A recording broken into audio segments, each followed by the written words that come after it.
Grabe, ayaw talaga tumigil ng mga kampo ng kadiliman mga tol. Bakit po? Meron po kasing seryosong banta sa kaligtasan at seguridad sa Senado ayon po ito sa Intel. Talaga nga naman, oh. Sino-sino kaya ang nasa likod nito? Sa ngayon, hindi tayo mambibintang, ha? Kasi dapat maging objective po tayo dito. Pero dapat pagka Pilipino ka, iniisip mo ang para sa bayan at para sa kapwa mo Pilipino, eh. Hindi yung para sa sariling interes. Ito kasing mga nag-iisip ng masama, itong mga kampo ng kadiliman po na ito yung mga taong ang iniisip lagi personal na interes. Pakinggan po ninyo ang balita mga tol. Dito po sa balita ng ABS-CBN News, sinabi po ni Senator Tito Soto na meron pong seryosong security threat, no? At ito po ay ayon sa Intel. Ayon nga din po kay Acting Senate President Sherwin Gatchalian, nakatanggap po sila ng intelligence information mula po sa NBI. Ito po yung nangyari kahapon nang nagbibigay ng pahayag si NBI Director Melvin Matibag. Pansamantala siyang humingi ng suspension sa consultative meeting po na yon para po ibulong sa mga senador na meron po palang seryosong banta. During the Blue Ribbon Consultative Meeting yesterday, ayon po kay Senator Sherwin Gatchalian, pasensya na kayo mga tol, ang ingay na naman ng mga aso. NBI Director Melvin Matibag informed the sectors present that there is a potential threat to the Senate building and the Senate premises. Kaugnay nito, ayun nga po, sinabi ni Senator Gatchalian na makikipagpulong siya sa Senate Executive Committee kabilang ang Sergeant at Arms upang magpatupad ng mga kinakailangang hakbang sa seguridad.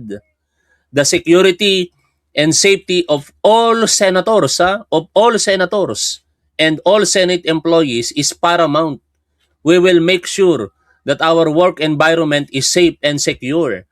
Pero itong si Alan Peter Cayetano mga tol, nagtatanong bakit daw hindi sila pinapaalamanan. No? Mamaya babasahin ko po sa inyo yung kanyang pahayag. Kine-question niya po na bakit parang sila-sila lamang daw po sa majority block ang nakakaalam. Pakinggan po muna ninyo ang balita kaugnay po dito. Mayroon umanong banta sa seguridad ng Senado ayon kay Acting Senate President Win Gatchalian. Ito raw ang impormasyong ipinarating ni NBI Director Melvin Matibag sa Blue Ribbon Meeting kahapon.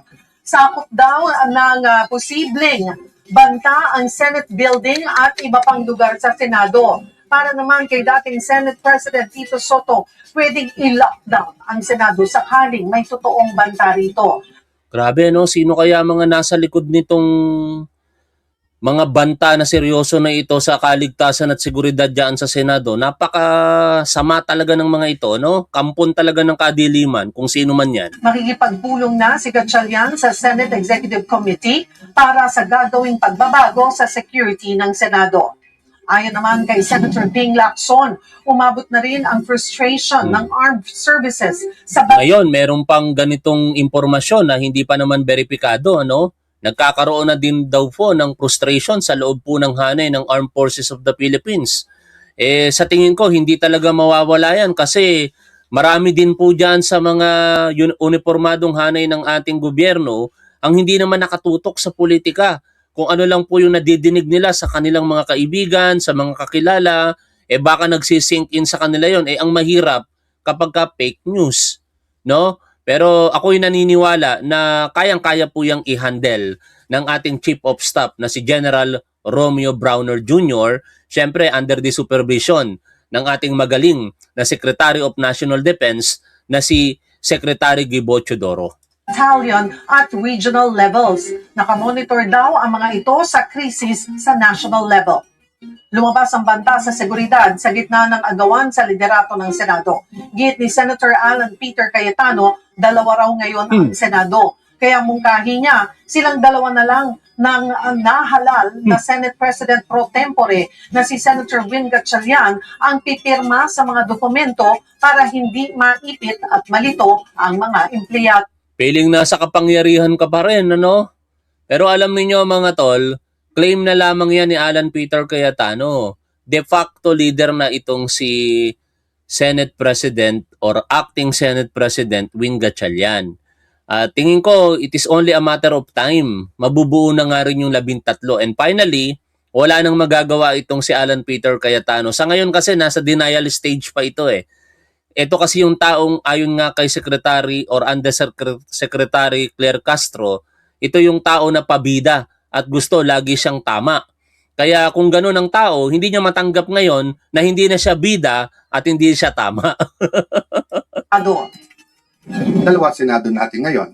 You have the Senate of the Philippines and you have the Senate of Malacanang. Pag pareho nakapirma, para eventually, pag nagkaroon ng decision, walang legal infirmity. And it will also prevent yung mag-filean yung dalawang camp. Gusto mo lang magkaroon ng kapangyarihan pa rin eh. Bakit naman ibibigay sa iyo yung kahilingan mo na yan? Wala ka na. No?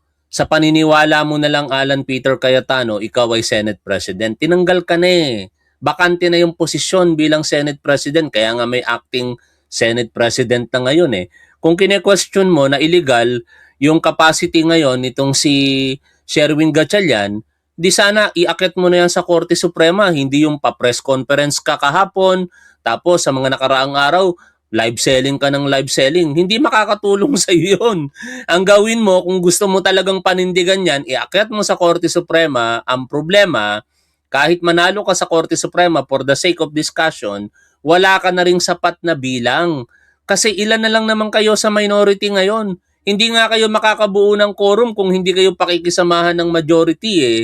Ang majority ngayon, 12 sapat para magkaroon ng quorum. Po ng usurpation. Sana ay huwag kumilos ang nasabing opisyal na parang siya pa ang biktima. Marami pong nabiktima ang kaguluhan sa Senado. Unang-una pong nabiktima dito ay ang taong bayan na naniniwala sa integridad ng Senado.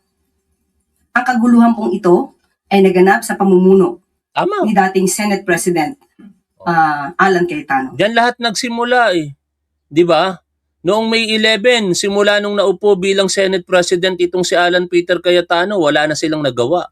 Puro kaguluhan na lamang. Kailangan pa ba nating ipaalala at balikan yung mga pangyayari? Hindi ko na uulitin pa. Pero sa ginawa nitong si Alan Peter Cayetano bilang pinuno, halos lahat ng mga sesyon at araw, kung meron mang nagawa, kaguluhan po yun. Wala silang nagawang maayos na trabaho sa kanyang pamumuno. Nakakahiya talaga, no?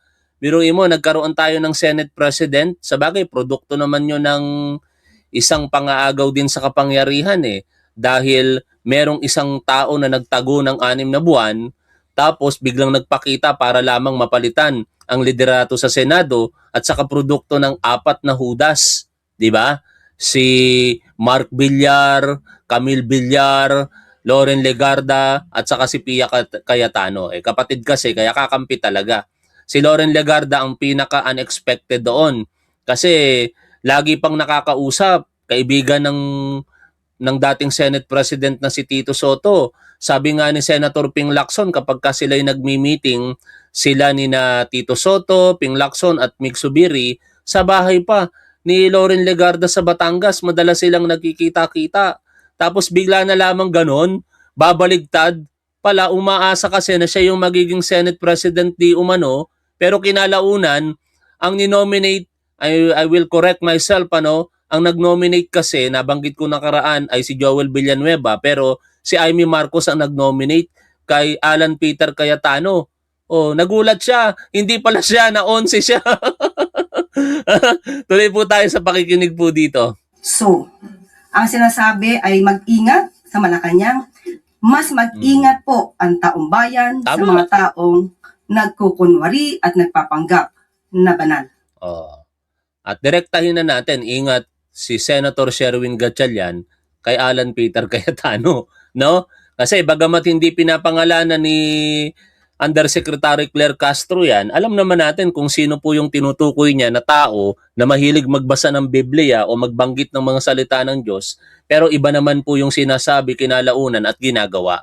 Ngayon, ano ba ang update kanina diyan hinggil nga sa kalagayang pangsiguridad at kaligtasan sa Senado? Panoorin po natin itong balita mula po sa News 5 mga Magandang hapon mga kapatid, ako po si Mayan Los Baños, ang Senate Correspondent po ng News 5. Update po tayo mula dito sa Senado. Wala pong hearings or session sa mga araw na ito, kaya medyo tahimik po tayo. Gayon pa man, nakakuha raw ng impormasyon o may ipinabigay na impormasyon kay Acting Senate President Win Gatchalian kaugnay sa banta sa seguridad dito sa Senado. Hindi na idetalye kung ano mismo yung banta na yan, pero kahapon daw sa consultative meeting ng Senate Blue Ribbon Committee, ipinaabot ni NBI Director Attorney Melvin Matibag sa mga senador yung kanilang impormasyon kaugnay sa potential threat sa Senate building at sa Senate premises. At siniseryoso daw ng liderato ng Senado ang kaugnay sa mga impormasyon ng threat o pagbabanta sa seguridad.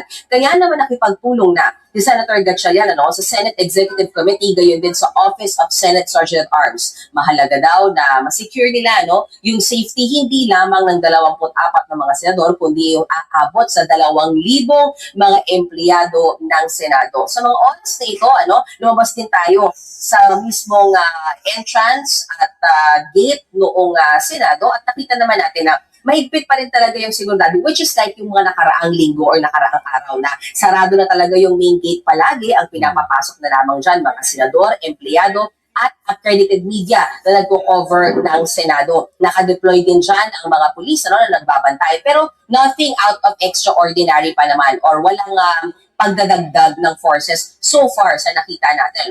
Ayon naman kay Senator Tito Soto ay nakarating din sa kanya yung impormasyon na yan kaugnay sa threat. Hinihintay nilang rekomendasyon kung kailangan ba na i-lockdown ng Senado kung sakasakaling nagpe-present ng clear and present danger yung sinasabing threat na yan.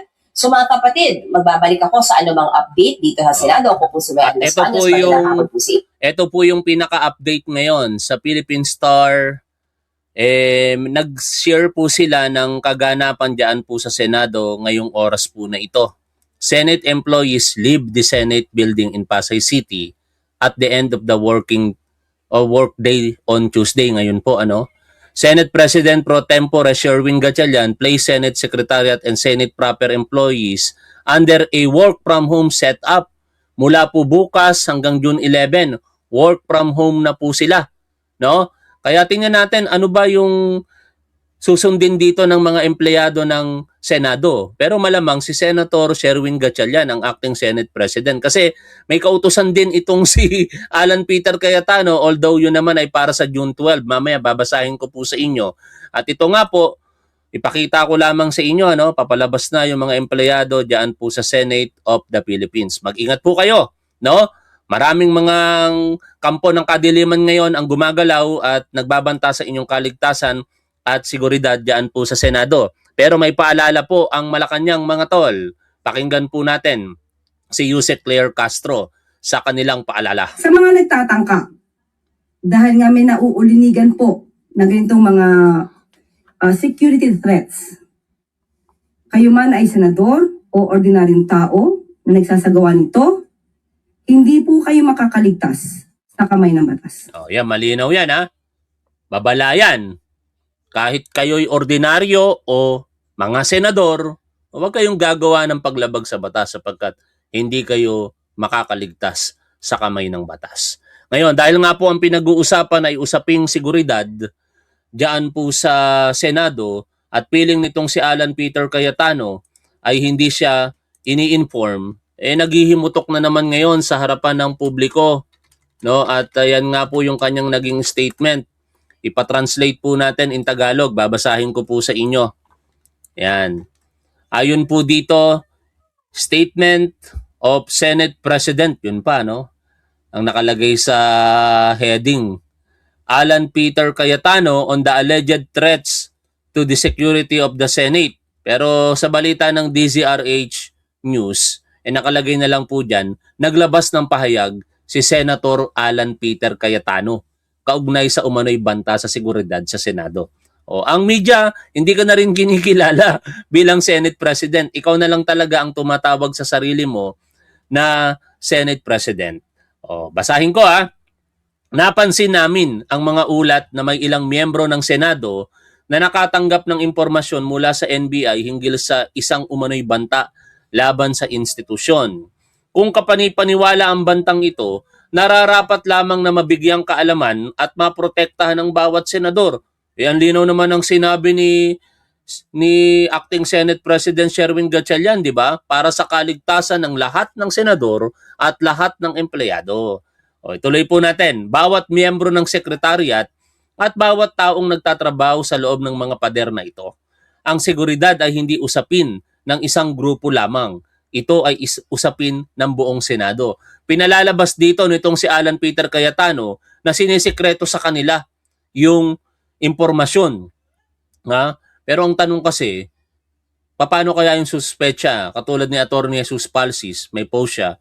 Paano kung kasama sila at kasabwat? Ipapaalam pa rin ba sa kanila ang maaaring contingency or action to be taken para sa seguridad at kaligtasan ng mga senador at empleyado? Yun naman ay katanungan lamang mula kay Atty. Jesus Palsis. Ituloy ko po yung binabasa natin pahayag ni Alan Peter Cayetano. Kaya simple lamang ang mga tanong, bakit ibinahagi ang impormasyong ito sa ilang senador ngunit hindi sa iba? Pawala-wala kayo kahapon no? Na ibahagi ni Director Melvin Matibag doon sa mga present na senador. Pero syempre, ipapaalam naman yan sa lahat. Kaya nga nag-issue ng work from home itong si Senator Sherwin Gatchalian. Nababasahin ko sa inyo maya-maya. Tapusin na lamang muna natin ang pagbabasa dito. At kailangan nating maging tapat tungkol sa pinagmulan ng sinasabing banta. Hindi ito nagmula sa sariling Office of the Sergeant at Arms ng Senado. Ang tanggapang may konstitusyonal na tungkuling protektahan ang institusyong ito. Nagmula ito sa NBI at anumang tapat na pagsusuri ay nangangailangan na maingat nating timbangin ang pinagmulan nito. Nagbibigay pa siya ng doubt sa harapan ng publiko sa kakayahan ng NBI Ito rin ang parehong NBI na ilang linggo lamang ang nakalipas ay sinubukang pigilan ang isang halal na senador sa pagtupad ng kanyang tungkulin. Pisikal na sinakta ng isang empleyado ng Senado. Tingnan ninyo mga tol kung paano mag-gaslight si Alan Peter Cayetano. Lilinawin po natin para sa kaalaman ng lahat. Ang NBI po ay nagpunta doon para po sa isang lehitimong pagpapatupad ng batas. Ito po ay ang pagsiserve ng warrant of arrest na balido mula po sa International Criminal Court. Kaya wag nilang sabihin na pinipigilan ang isang halal na senador sa pagtupad sa kanyang tungkulin.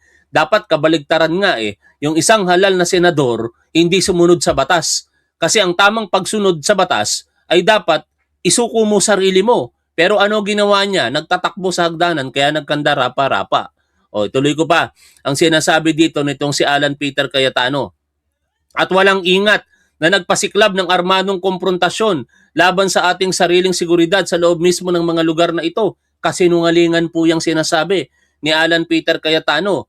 Sinabi na po ng ating investigation team mula sa PNP na ang nagpasimula ng putukan dyan ay hindi po ang NBI bagkos ang USAA sa pamumuno noon nitong si Mau Aplaska. Sabi nga po ni Undersecretary Claire Castro, dapat pala nailagay ko dito yung video Ang nagpaputok ay si Mau Aplaska at yan ay pinayagan humingi ng permiso mula sa noon ay Senate President na si Alan Peter Cayetano. Balik po tayo rito. Ito rin ang parehong NBI na ang direktor ilang araw lamang nakalipas ay pumasok sa isang pinagtatalunang pagdinig ng komite at hayagang nagpahayag kung aling paksyon ang itinuturing niyang lehitimo. Isang hakbang na binaliwala maging ang anyo ng pagiging walang kinikilingan sa isang panloob na alitan ng kapwa sangay ng pamahalaan. Masisisi mo ba si NBI Director Melvin Matibag na kilalanin ang legitimacy ng Blue Ribbon Committee na pinamumunuan ni Senator Erwin Tulfo kung ito ay mismong kinikilala ng Malacanang? Ang Malacanang nasa ilalim nito ang Department of Justice. Ang Department of Justice ay nasa ilalim nito ang NBI. Anong gusto mong mangyari? Kikilalanin ng Malacanang si Senator Sherwin Gatchalian bilang acting Senate President. Tapos, ang Blue Ribbon Committee, kinikilala nito na ang chairman ay si Erwin Tulfo. Tapos, idedemand mo doon sa under lamang ng Malacanang na NBI na kilalanin yung illegal mong grupo? Anong uri ng lohika meron ka, Alan Peter Cayetano? O, tuloy pa tayo sa pagbasa po dito. At ito rin ang parehong NBI na ngayon ay nag-aalok ng sarili bilang nag-iisang pinagmumula ng isang hindi tiyak na banta na tumanggi itong isiwalat kahit sa mga senador na sinasabi nitong pinoprotektahan. Hay nako, Alan Peter Cayetano, no? Kine-question mo ngayon ang kakayahan ng NBI? Nak ng teting naman na yan. Ha? Ang intelligence ng NBI, kike-questionin mo? Palalabasin mo sa harapan ng publiko na wala itong integridad or kredibilidad? Kakaiba to si Alan Peter Cayetano. Ang isang malinaw na may kinikilingang NBI na naging bahagi mismo ng karahasan sa loob ng mga pader na ito ay hindi maaaring kapanipaniwalang italaga ang sarili bilang tagapagpanday ng ating kaligtasan. Kasinungalingan muli.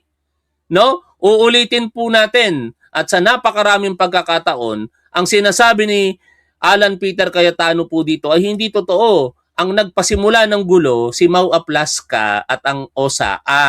No? Nagpaputok lamang ang NBI for cover fire para atras sila. Pero after that, sino pa ang nagpaputok na nagpaputok? Ayon sa ebidensya, hindi nagsisinungaling ito. Ang USAA sa pamumuno ni Aplaska at sinasabi sa investigasyon na ito ay merong permiso mula sa iyo bilang Senate President noon, Alan Peter Cayetano. Anyway, hindi ko natatapusin ang mensahe niya na yan, bagkos tumalun po tayo dito po sa kung sino ang paniniwalaan ngayon ng mga empleyado ng Senado. Kasi tandaan natin, lumabas na ang mga empleyado ng Senado kanina lamang. Pinakita ko sa inyo yung mga pictures. Tapos, may kautusan si Senate President Pro Tempore na bukas, June 10 at 11, ay work from home. No? In light of the security threat information relayed by National Bureau of Investigation, NBI Director Melvin A. Matibag, and to allow the conduct of the necessary and security assessments, inspections, and other precautionary measures within the Senate premises, all Senate Secretariat and Senate proper employees are hereby authorized to work from home for the remainder of the week, June 10, 11, 2026. That is Monday or Wednesday and Thursday. The safety and security of all Senate personnel remain a foremost priority as the concerned authorities undertake the appropriate security protocols within the Senate premises. Heads of offices shall ensure the continuity of operations through appropriate remote work arrangements if and when necessary for the performance of security, safety and maintenance and other essential functions. Heads of offices may require the on-site attendance of personnel. The names of personnel required to report on-site shall be submitted to the Office of the Sergeant at Arms. Ngayon, sino ang susundin dito ng mga empleyado ng Senado? 101% pupusta ako na si Senate President Pro Tempore Sherwin Gatchalian ang susundin at hindi po si Alan Peter Cayetano.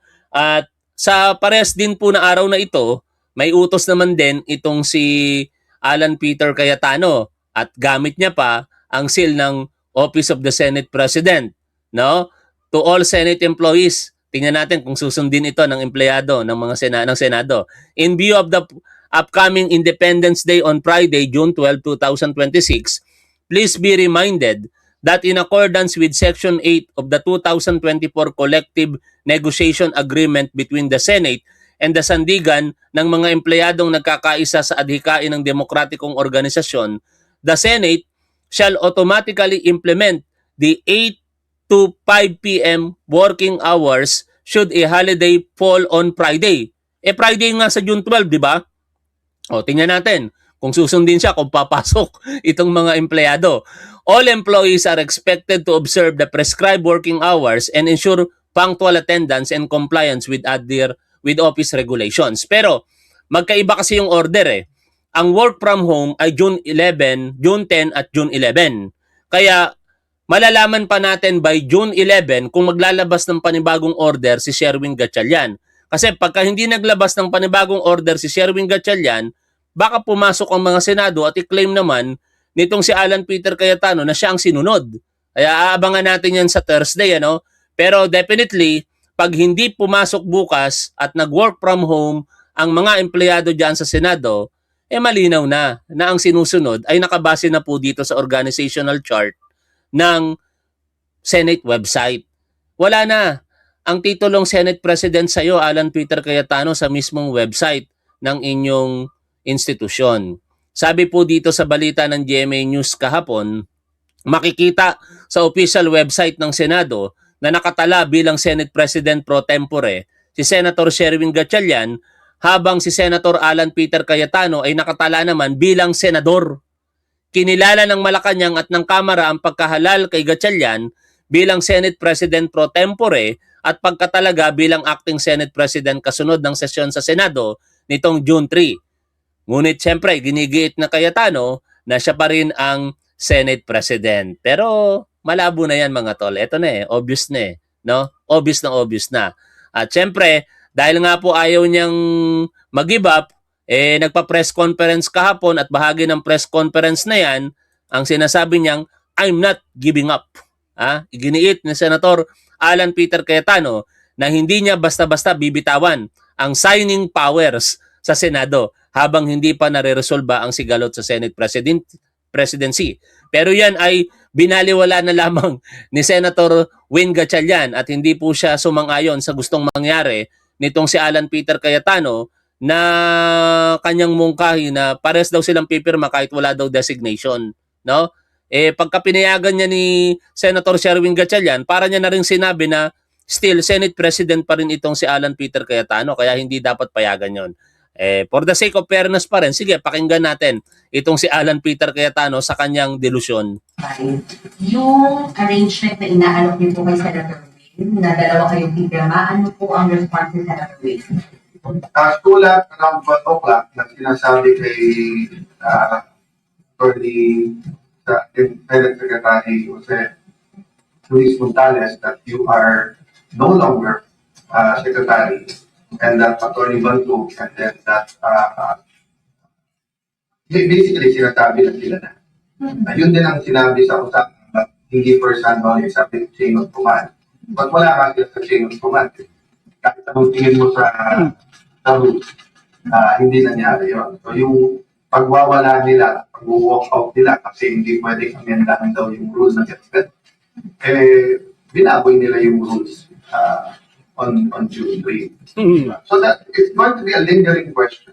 Parang hindi niya naman alam na pwedeng baguhin ng majority, i-waive ang rule, no? Sa pamamagitan ng majority or quorum, pwede talagang mabago yon. At alam na alam mo yan, Alan Peter Cayetano, kaso lang, syempre, yan ay against your interest kaya hindi mo matanggap, no? At ngayon, pakinggan na po natin yung obserbasyon sa kanya at sa loobin sa mga nangyayari, partikular dyan sa Senado nitong si Senator Rapi Tulfo na pilit sinisiraan po ng mga DDS ngayon. Nananawagan pa sila na mag-unfollow daw dito kay Senator Rapi Tulfo, pero wala namang nangyari kasi halos hindi nga nabawasan, nadagdagan pa nga yung bilang ng kanyang follower sa Facebook at YouTube channel. Ayon po dito sa bahagi ng interview na ito, dati galit ako, ngayon nakakaawa na. Ganun, birong pathetic talaga itong si Alan Peter Cayetano. Pakinggan po natin si Senator Rapi Tulfo rito. Nagkamali lang ang DZMM pero si Senator Rapi Tulfo ang nagsasalita dito. Ano po, kasi nabanggit ninyo na parang may gap. May gap itong testimonya nung 12 bagman. At paanong gap ang sinasabi ninyo, Senator Rapi? Napakagandang katanungan yan. Unang-una po, gusto kong iklaro sa lahat na tama yung sinabi ng commandant na Philippine Marines, huwag silang tawagin ng mga ex-Marines kasi number one, sa 18 sa kanila, 12 doon ay mga nasibak. Nasibak sa servisyo, dishonorable discharge. Bakit ka mo? Kasi kasama na din yung absence without leave. Okay? And then, pangalawa, yung po sa 12, ang discharge din ng okay lang, nag-retire. tapos meron isang ex-marine, tapos meron isang reservist. Opo. Now, ang malaking tanong, sila ba nung pumasok kay Saldico ay nasa serbisyo pa o wala na? Wala na po sa serbisyo. Extra po sila nung pumasok kay Saldico. Tapos, isa pa pong gusto ko ipunto na itinawag sila ni Sen Loren ng mga bayani. Why? Hindi po sila mga bayani. Bakit kanyo? Unang-una, sila po ay umamin na sila ay naging kargador o delivery boy na mga maletang pera sa mga kung sino-sino mga personalidad. Okay? Na alam nila yun ay para sa kickback. So why would you call those people bayani na inamin nila ay sangkot sila sa kalokohan? Tapos, isa pa pong napakaganda ding point, ginawa nila yon dahil meron daw pong suhol na 5 milyong piso kada isa sa kanila. Unfortunately, sila po'y nabukulan. 375 lang po ata ang na-release so far. Kaya siguro napabago-bago ang statement. And then, kahapon po sa hearing, nagbigay ng kanyang testimonya si Director Matibag ng NBI. Out of those 18, 5 lang po ang pumayag na magbigay ng individual affidavit. Napaka-importante po yun na dapat individual kasi po pag 18 By the way, nagsalita na rin po ang ombudsman na nire-require nila itong 18 marites na ito na magbigay ng individual affidavits. Otherwise, hindi yan papansinin ng ombudsman. At kaugnay ng pagtawag sa kanila, nag-aapila po tayo sa mga kinauukulan na irespeto ang pagiging kargador din naman kahit paano. Kasi ang kargador ay isang bukasyon. Yan po ay hanap buhay ng mga mararangal na tao kahit mahirap. Tapos ikukumpara po natin dito sa mga marites po na ito na miyembro di umano ng sindikato. Ayon na rin po kay Senator Rapi Tulfo. Kaya I suggest, basahin din po ninyo, basahin ko na lang itong post ni Fiscal EJ. Ayon po sa kanya, may titulo po itong kargador. Sa totoo lang, tama naman na hindi dapat tawaging 18 kargador ang 18 tauhan ni Saldico. Nakakainsulto iyon sa mga tunay na kargador. Ang kargador, marangal ang trabaho, nagbubuhat ng bagahe ng mga pasahero, sako ng bigas, kahon ng paninda, kagamitan sa palengke, at kung ano-ano pang mabibigat na kargamento para kumita ng disenteng pera. Samantalang, ayon sa sarili nilang kwento, itong 18 tauhan ni Saldico ay nagbubuhat daw ng mga maleta na puno ng pera at hinahatid sa mga kurap na politiko. Kung paniniwalaan natin ang kanilang salaysay, hindi sila tagabuhat ng bagahe ng ordinaryong mamamayan. Tagabuhat sila ng mga maletang ang laman ay pera ng taong bayan na kung saan-saan umano dinadala. Kaya huwag na nating ikumpara ang mga kargador sa kanila. Sana makarating ito sa kaalaman ng ating butihing senador na si Senator Rapi Tulfo at Erwin Tulfo at sa media na rin na huwag nang tawaging kargador kasi marangal ang pagiging kargador mga tol. Kaya huwag nating ikumpara ang mga kargador sa kanila. Nakakadungis iyon sa reputasyon ng mga kargador. Huwag din silang tawaging ex-marines. Mismong AFP na ang nakiusap na huwag gamitin ang salitang marines para tukuyin ang grupong ito. At kung tutuusin, medyo unfair din sa mga bodyguard na tawagin silang bodyguards. Ang trabaho ng bodyguard ay protektahan ng tao laban sa panganib, hindi magbilang ng maleta, mag-imbentaryo ng cash at maging walking delivery service ng kung sino-sinong politiko. Kaya mahirap talaga silang pangalanan. Siguro mas angkop ang, nagbigay ng mga ilang halimbawa na pwedeng itawag sa 18 marites na ito. Pero ako paninindigan ko, marites ang tawag ko sa kanila. Dagdag bawas boys, maleta boys, affidavit revision committee, press conference all-stars, continuity error squad, Department of Narrative Updates, Task Force version 1.0, 2.0, 3.0. At least, ang tunay na kargador, iisa lang ang karga, hindi pa bago-bago kada interview. Yan naman po ay opinion lamang ni Fiscal EJ kasi tingin ko, wag talagang gamitin ang pagiging kargador para i-define or i-illustrate itong mga 18 marites na ito. Uulitin natin, marangal ang trabahong kargador at hindi marangal ang trabaho nitong 18 marites na ito. sila sabay-sabay, hindi natin malaman kung alin ba talaga doon ang totoo, alin ba yung mga participation about isa. Eh doon po sa lima na nga lang sila, paiba-iba pa pong statement. Iba-iba Ah, pa. Opo, hindi po nila nasasabi na, yes, nakita ko yan, yes, kausap ko si taong dinilibehan ko, wala, puro nagtuturuan sila. Halimbawa si Juan, sa kanyang affidavit, sabi niya, kasi Bakit ang dami pong nagsasabi na wala tayong audio? Eh may audio naman po. Anyway, paki-refresh nyo na lamang po. Ano?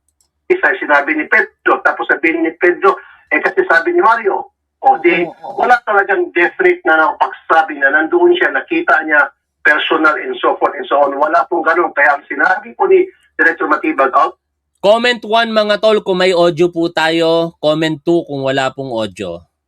O, pakisuyo na lamang po mga tol. Ano? Comment 1 kung meron po tayong audio. Comment 2 kung meron po tayong kung wala po tayong audio. Comment 1 kung may audio po tayo, comment 2 kung wala po tayong audio. Yan no. Ang dami pong nagsasabi kanina na wala daw pong audio. Eh halos lahat naman ngayon nagko-comment na mayroon po tayong audio. Tuloy po tayo rito mga tol. Salamat. doon sa libad na nagbigyan testimonya, 10% lang po. Bakit 10%?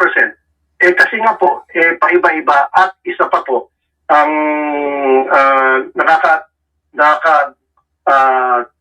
tawa nung sinabi ni Matibag, 10% lamang. Dahil yun po, sinabi nila, okay, kami po ay ex-marine. Kami po ay nakatira sa ganitong lugar. Ako po si ganito, ito po yung edad ko. Yun ang po ang tama. Kaya 10% tama. Oo. Diba? Ano ibig sabihin, Senator? Parang ang sumat total, ang sinasabi ninyo, parang imbento ang sinasabi nitong 18 ito? Well, Mayor, yes. Karamihan po talaga invento. Siguro po dahil may consideration na 5 million pesos. Kung matatandaan niyo po, Grabe, no? meron siya naman niresta. Una, sinabi nila si... Grabe yung pangako, 5 million pesos ano. Kaso lang mukhang nabudol sila kasi nasa 300,000 plus pa lang yata ang natatanggap nitong 18 marites na ito, bawat isa. Congresswoman Laila de Lima na nagbigyan ng maleta. At that time, nung binanggit nilang araw na bigyan maleta, nasa kulungan pa si Kaya nga po. Congresswoman Laila de Lima. O tapos isa pa, sabi nila si Loren Ligarda, nabigyan daw ng maleta. Nung tinawag sila ng bayani, winilo na nila. O, si Mark Villar, sabi nila meron, pero wala pala doon. Ano ba talaga, kuya? Di ba? Yun po yung tanong. Marami silang inconsistencies, pati yung mga pari, sabi, nagbigay na ng maleta sa pari na palibasi binabatikos ang kabila. O binabatikos, itong pari, palagi bumabatikos sa gobyerno noong panahon. So sinabi, nagbigyan daw po ng maleta sa may Mindanao Avenue yung simbahan, doon diniliver. Wala naman pong simbahan doon sa Mindanao Avenue. Meron pa sinabing money exchange somewhere in Makati ata yun. Doon na po din nagkaroon. Yung grabe yun, ano, yung money exchange. Biruin mo, magkano yon? $1 million? Meron bang ganun na magpapalit ng milyong-milyong piso? Alam niyo, pagka merong transaction sa isang financial institution, pawn shop, bangko, lending company, naabot po ng 500,000 pesos at pataas, mandatory po na ang covered institutions na yan mag-report sa AMLAC, no, sa AMLC. Kasi yun po yung itinatakda ng batas. Pero wala man lang records ng ganun. Kaya sinungaling talaga tong 18 marites na ito eh. Ng palitan dolyar to pesos. Wala naman pong ganung money exchange center doon sa lugar na binagit nila. Salamat, $2 million pa nga pala, no? Hindi lang $1 million. Di ilan yun? 120 million pesos. Dapat tad-tad ng record yun sa AMLC. Kasi ang covered transaction, 500,000 at least. Mandatory na i-report ng money changer na yun. Pero wala silang maipakita. Kasi gawa-gawa lang nila, mga tol. Kami po inconsistencies. So, Senator, kung marami pong ganyan na iba-iba, maraming inconsistencies, bakit pa po tayo nag-aaksaya ng panahon? Yun nga po, bakit nag-aksaya ng panahon? Meron pong agenda. Meron po talaga silang plano. At kung ano yung plano, kasama na po talaga yung sinasabi nga po ni Director Matibag, baka destabilization. Distab na naman. Pero, partner, di ba ikaw ba nagsulat nito o narinig natin yung sinabi ni Alan Peter Cayetano? Ano reaction nyo lang, Sen? Kung di ka raw lang tulfo, ipapatulfo ka niya. Yung isang linggo pa yun. Oh, nung isang linggo. Sabi ni Cayetano, kung hindi lang kayo Tulfo, isusumbo ko kayo kay Tulfo eh. Nakakaawa nga po. Dati galit na galit po ako dyan. Ngayon medyo naawa na po ako. Dahil kahit pa paano, naging friend ko rin siya. Kahit pa paano siya pa rin siya. Siya na po mismo nagmamakaawa ngayon kay Sen Win, ang aming acting SP. Na kung pwede, join daw yung maging signatory sa mga check, sa mga voucher dyan sa Senado. Sabi niya, hindi pwede. Ako yung recognized ng gobyerno, ng executive sa kalang HOR. So akong legit, akong pwedeng pumirma lamang at hindi ka pwedeng sumama. So ngayon, parang malungkot at nakayuko ata lumabas ng Senate si Cayetano nung malaman niya na gano'n nga palang gusto mangyari ni Wayne. Opo. Bakit meron kayong pagkakataon, Sen, na ikaw ang pumagitna? Ikaw ang magbigay na lang ng advice na mga kasama. Kasama talaga, no? Ito na lang ang gawin natin. Magpakumbaba yung isa, wag na tayong mag-labo-labo dito, nang maging maayos yung trabaho natin. Palagay mo that would work? Alam mo, Ma'am Torres, napaganda po yung sinabi niya. In an ideal world, tama po yan. Yan po dapat. Kaso hindi po. Abnormal po. Ito mundo na inikot na natin ngayon ng Senado dahil meron talaga mga nagmamatikas kahit natalo na hindi po matanggap yung pagkatalo, gumagawa. Parang kulang na lang sabihin ni Senator Rapi Tulfo, abnormal itong si Alan Peter Cayetano eh. Anyway, mga tol, ano ba ang pinaka-latest sa impeachment? Maisingit ko lamang. Eto, naglabas na ng kautusan si Acting Senate President Win Gatchalian. Ito po, sa June 18, itinakda po ang pre-trial conference. No? Binigyan na po ng notice si Vice President Sara Duterte at ang public prosecutors mula po sa House of Representatives. Tingnan natin kung ano kapangyarihan ngayon ni Alan Peter Cayetano kasi pinagpipilitan niya na siya daw dapat ang mag-preside dyan eh. Naninindigan din naman si Senator Sherwin Gatchalian. Sa tingin nyo, sino ba talaga dapat ang mamuno ngayon sa impeachment trial na paparating kay Sara Duterte? Paki-comment nyo po dyan sa chat area kung either sa tingin ninyo sino sa kanila, si Senator Alan Peter Cayetano ba or si Senate President Pro Tempore Win Gatchalian. Maraming salamat sa inyong lahat mga tol. Hanggang dito na lamang muna. Lagi nating tandaan kung ano ang tama at dapat doon tayo. Keep safe. See you always. Bye for now mga tol.